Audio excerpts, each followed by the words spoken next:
प्रत्येक गोष्टीची एक मर्यादा असते, पण जेव्हा ती मर्यादा ओलांडली जाते तेव्हा काय होतं माहीत आहे का? नमस्कार, तुम्ही पाहत आहात all in one star Nidhi YouTube channel, जिथे प्रत्येक गोष्ट आपल्याला आयुष्याचा एक मोठा धडा शिकवते. पुण्याजवळच्या एका छोट्याशा गावात शंकरराव नावाचे शेतकरी राहत होते. त्यांच्याकडे चांगली शेती, 2 बैल आणि साधं पण समाधानाचं आयुष्य होतं. शंकरराव मेहनती होते. एक गोष्ट त्यांच्या स्वभावात होती, त्यांना प्रत्येक गोष्टीत अति करायची सवय होती. यावर्षी पाऊस खूप छान पडत होता, म्हणून शंकररावांनी शेतात गहू पेरला. शेजाऱ्यांनी सुद्धा गहू पेरून योग्य प्रमाणात खत टाकलं, पाणी दिलं आणि शेती केली. पण शंकररावांना वाटलं, जर आपण जास्त खत टाकलं तर पीक अजूनच भरघोस येईल. म्हणून त्यांनी शेतात खूप जास्त खत टाकलं. काही दिवसांनी रोपं उगवायला लागली, पण ती हळूहळू पिवळी पडू लागली. शेजाऱ्यांच्या शेतात हिरवागार गहू डोलत होता आणि शंकररावांच्या शेतात मात्र पिकं वाळत होती. गावातील शेजारचे काका म्हणाले, शंकरा, तू शेतीला खत खूप जास्त टाकलंस. अति केल्यामुळेच असं झालं. अरे, प्रत्येक गोष्टीला मर्यादा असते. पण शंकररावांना ते पटत नव्हते.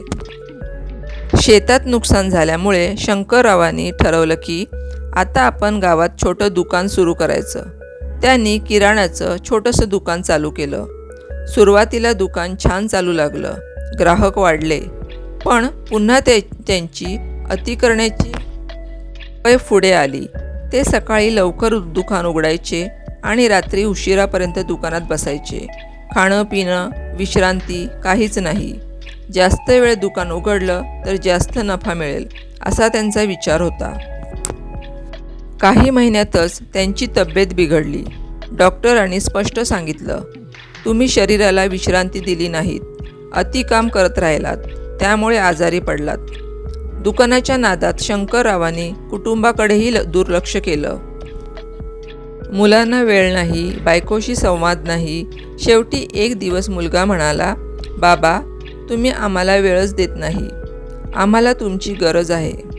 त्या शब्दाने शंकररावांना धक्का बसला. पैसा कमावण्याच्या अतिलालसेत त्यांनी आपल्या आयुष्यातील महत्त्वाच्या गोष्टींकडे दुर्लक्ष केलं होतं. शंकररावांनी शेवटी मान्य केलं की प्रत्येक गोष्टीत समतोल हवाच. ते पुन्हा शेती करू लागले.